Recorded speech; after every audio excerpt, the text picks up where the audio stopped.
I guess this is a fantasy book. Oh, yes. But it is also a mystery because there's a murder in it, so you haven't really strayed too far from your murder mystery. I do like origins. to kill people, yes. Maybe a character flaw, I'm not sure. It is. I actually would describe it as more an historical fantasy. And I mean, you know, just because I do kill somebody, and there is a little bit of a mystery element to this, doesn't mean that it's a mystery. A lot of different genres have, you know, this kind of thing in it. Although, I must admit, when I was working on this book at first, for the first 50 pages, I thought I was writing a mystery. And I had a conversation with somebody from Turnstone that I'm kind of friends with, and we were talking about it, and she said, oh, send me the 50 pages, I'd like to read that. And I sent it to her, and she phoned me up and she said, Karen, you're writing a fantasy. And I thought, what? What do you mean? But I'm a mystery writer. And it was very interesting because as soon as she said that, it freed up my imagination. And all of a sudden, I wasn't constrained, you know, by trying to be absolutely historically accurate. And it was wonderful. And all kinds of weird and wonderful things happened after that. Let's talk about the central character, because he's somebody from myth that, yes. if you are a big fan of Greek myths, and and they're having a resurgence because my little niece is like, she's 12. Oh yes. Huge oh, the into Rick Riordan books. Yes, she's yeah. crazy about. She cannot get enough Greek myth stuff. Yes. This is for when she's older. Yes, she's not quite ready for the body stuff in this. No. No, absolutely not. Yeah. But yes, I did start with a myth, and you know, the whole genesis of the book was, for some reason, I was sitting there one day thinking about the myth of Tantalus. And in the Greek myths, Tantalus was a king of Lydia. He was half mortal, half divine. He was a son of Zeus by a mortal woman. And his story is the classic case of hubris. And for various reasons, he begins to think that he's better than the gods. And there are several versions about what he does, but in sort of the best known version, he takes his son Pelops and kills him and chops him up, throws him in the stew pot, and serves him to the gods for dinner. Well, the gods, recognizing what's in the stew pot, you know, are horrified, and they punish him with everlasting thirst and hunger, and he's unable to assuage either need, which is where we get our verb to tantalize from. Pelops is scraped back into the pot and remade, and they have to give him an ivory shoulder because Demeter, for various reasons, accidentally ate part of the stew. And Pelops, in the myths, goes on to have all of these other adventures, but I didn't really find that all that interesting. And I was thinking about him one day and thinking, you know, geez, what would that do to you?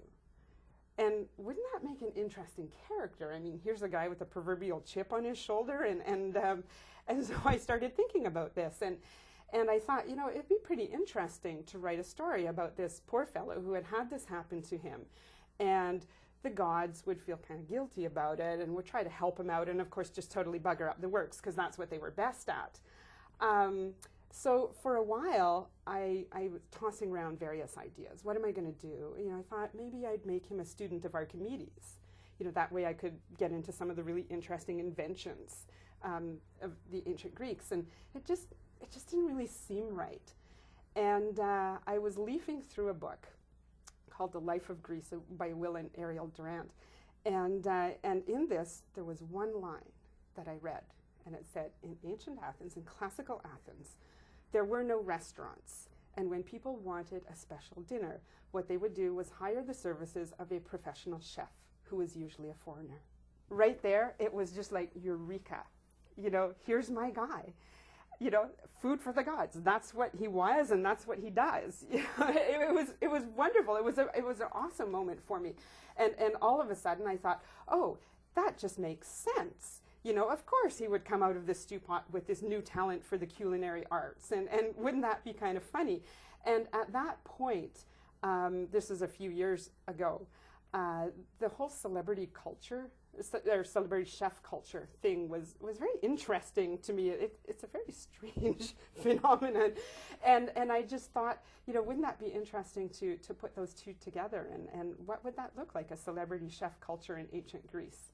And out of all of these musings was born Food for the Gods. It's a whole bunch of different things. I mean, weirdly, the stew of this book tastes great. I mean, all works together. Yes. I mean, which is because there's comedy, mystery, part cookbook, part you learn a lot about gods. It's also a travel book for Athens. Yes, for ancient Athens. Yes. Anyways, yeah. Yeah. Well, one of the things that I wanted to do was really get across what it was like back then. When I was in university, I had the most wonderful Greek history professor. I've actually dedicated the book to him. And he was just a marvelous man, very witty, and he really brought classical Athens to life for us. You know, he didn't just tell us about who won the Battle of Salamis and why. You know, he would tell us about Alcibiades and the incident of the Theban dancing girls. You know, and it was wonderful. And so when I wanted to write this book, I knew that that's sort of the flavor that I wanted to bring to it. But the problem is, when you're writing historical fiction, how do you get across, you know, these sort of strange cultural things that are very foreign to us without slowing down your narrative? And so I came up with the idea of having these interstitial chapters. And, you know, there are things like advertisements, excerpts from self-help scrolls, you know, excerpts from cooking scrolls, you know, all of these weird and wonderful things. And I really had a good time with that. They totally cracked me up. It's a great romp and a lot of fun, and I'm probably going to steal your laptop so I can get 2/3 of the sequel. Excellent. Well, thank you. You'll be the first one to get a copy of Crake and Bay. The book is Food for the Gods, an Epicurean epic. I've been speaking with the author Karen Dudley, and Food for the Gods, published by Ravenstone.